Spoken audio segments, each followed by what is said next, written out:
masuk dari 2021. Para tenaga honorer di Kabupaten Pati mendatangi DPRD Kabupaten Pati untuk mengadu. Aduan yang disampaikan yakni lantaran mereka tidak masuk pendataan pegawai pemerintah dengan perjanjian kerja atau PPPK paruh waktu. Mereka sampaikan protes kepada pemerintah Kabupaten Pati melalui forum yang ditengahi oleh Komisi A dan Komisi D, DPRD Kabupaten Pati, pada Senin 29 September 2025. Acara yang berlangsung di ruang paripurna, kantor sekretariat DPRD Kabupaten Pati itu, didatangi 109 tenaga honorer yang tergabung dalam Aliansi Honorer Non-Database R4. Aliansi tenaga honorer yang beranggotakan seluruh tenaga honorer organisasi perangkat daerah atau OPD itu dipimpin oleh M. Ansori, yang merupakan tenaga honorer kantor Kecamatan Kayen. Menurut Ansori, mereka menuntut agar dimasukkan ke dalam pendataan PPPK paruh waktu di lingkungan Pemkab Pati. Ia menerangkan bahwa gagal masuknya ke pendataan PPPK paruh waktu lantaran mereka bukan kategori R4.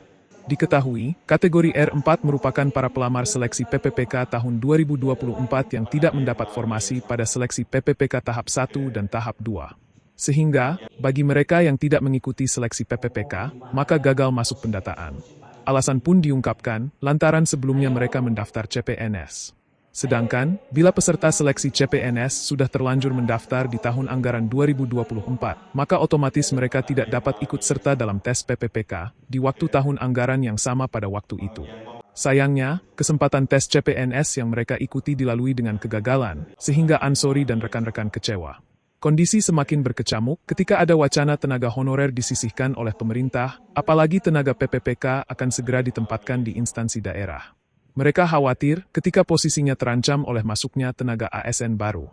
Pria yang sudah menduduki posisi kerja di kantor selama 2 tahun itu, berharap agar bisa terjaring di status PPPK paruh waktu. Sehingga, pada Desember mendatang, tidak diberhentikan oleh pemerintah daerah. Sementara, Teguh Bandang Waluyo, selaku Ketua Komisi D, DPRD Kabupaten Pati, meminta agar Pemkab Pati melakukan pendataan bagi tenaga honorer yang tak masuk pendataan PPPK paruh waktu. Ia merespon kecemasan rekan-rekan honorer saat ini dengan rasa prihatin yang mendalam. Politisi Partai PDIP itu mewakili Komisi A dan Komisi D, DPRD Kabupaten Pati, mendorong Pemkab Pati tidak memberhentikan para tenaga honorer ini.